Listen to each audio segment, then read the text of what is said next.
I mean, that looks like a clip from Anchorman or some comedy. That's an SNL skit. All right, I want to move on to baseball, something we rarely talk about on this show. But I think the guy's name is Glen Kuiper. He's the broadcaster for the Oakland Athletics. He was in Kansas City, where I was this weekend, and he went and visited the Negro Leagues Museum. And, what'd you say? The Negro Leagues Museum is what I just want to said. make that clear. Negro Leagues. Yeah, Negro okay. Leagues. Yeah, Okay. and look, Bobby Kendrick, who runs the Negro Leagues, longtime friend of mine, put out a very nice statement. Dave Stewart, the former picked major league pitcher for the Oakland A's, put out a nice statement. But Glen Kuiper, let's play the clip of, do we have the apology or do we have the actual racial slur? Do we have the clip of him, of what he said? Can we play the clip? Yeah, play the clip of him screwing up on air, and then we'll go from there. We had a phenomenal day today. Negro League Museum and Arthur Bryant's Barbecue. I mean, that looks like a clip from Anchorman or some comedy. That's an SNL skit.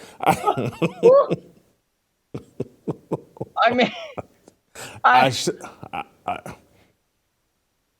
what in the name of Buck Neal is going on? I have a few tips for you white folks, you glacier glider announcers out there, because I think you guys have a very tough job. Everything you say is scrutinized. It's under a microphone. You can't have one slip up or everyone wants your job. This seems harsh, but from now on, if you're a white guy, don't even say any words that begin with N. So don't ever say Neanderthal, nincompoop, ninja, because that's really National close. League. National League. Just say National NL. League. Yeah, just say the senior circuit. Also, if someone even asks you a yes or no question, just say, if you're gonna say yes, say yes. If you want to say no, just say yeah, or shake your head. Don't even say anything. In fact, now, and if you visit that museum, call it the museum. Don't just, everyone will know what you're talking about. Just stay away from the ends. I want you to keep your jobs. You guys have worked hard. It's just like, when I heard that, I was like, oh boy, he's going to get it. He's going to get it. But again, certain words, anything with an N, it's a no-fly zone for you white guys. Just don't do it. Don't do it. Keep your jobs. Let's play his on-air apology. Is this good enough to keep his job? I would have quit on the spot, I think. I don't know if I would have come back out there. I was just, hey, you guys got to handle this. Jason, you want to talk about a vast understatement? That didn't come out the way I wanted it to. I'm like, geez. and this comes on the heels of some guy at Barstool named Mincy got fired because he said some rap lyrics. Again, some more advice to you white guys out there. Hey, guys, don't ever do anything like that. It's not funny. You're taking too much risk. I don't care if you're singing along with any song. You're going to get fired.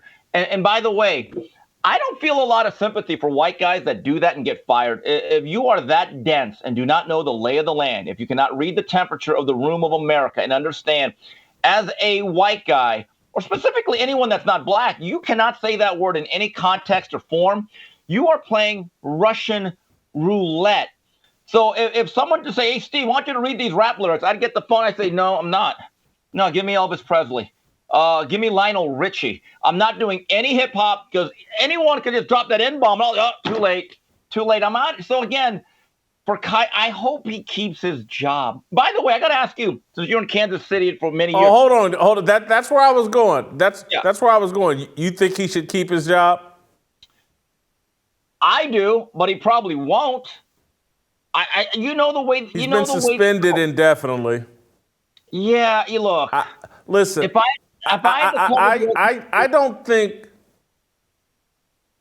what he did had any malice, but I think he has dirtied up his brand enough that I'm not sure he should keep his job, and particularly not this year, because all anybody can think about is that video and how stupid he sounded. And so I don't have a problem if the A's are like, you know what, buddy? Deuces. I can't have people listening to the game and thinking about you in the Negro Leagues Museum. I don't have a problem if they let him go. So in other words, when the Athletics moved to Las Vegas, you would leave Kuiper in Oakland. Okay, just leave him there at that old stadium of theirs. I mean, geez, it's really a shame that a museum like that, which I've donated to in the past, they used to get all the paraphernalia. Did you ever know Buck O'Neill? You must have met him, right? Of course. I mean, what a great American. No, we were friends. I just thought of Buck O'Neill. He wrote the foreword to my book. Yeah, Buck O'Neill told one of the great stories ever. He's in Kansas City. Hey, and Christian. Yes. No, keep talking, Steve. Yeah, See, I want Christian to grab this book over here. He said he was in Kansas City, and he's just during batting practice. He's talking to a gentleman. All of a sudden, he goes, "Excuse me, I heard something." So he runs over to the batting cage, and it was Bo Jackson hitting like 800-foot home runs. And they said, "Well, what did you hear?" He goes, "I heard that sound from the bat of Bo Jackson. I've only heard that twice in my life. Josh Gibson and Babe Ruth." The guy had 1,000 stories. Like, I could literally listen to that guy for hours at a time. And it's really a shame. This is how we now come back to talking about the museum. It's a damn shame. The museum. Well, this is, Steve, I don't know if you have a copy of this. Jason Whitlock Love. It's a collection of my columns for my first 10 years in Kansas City, with an introduction by Buck I would like to read that. This is a collector's item. And I would like to read that. And you know what? You are half the man you used to be based on that cover. Like what you saw? Hit that like button, subscribe, and check out the full episode by clicking the link below.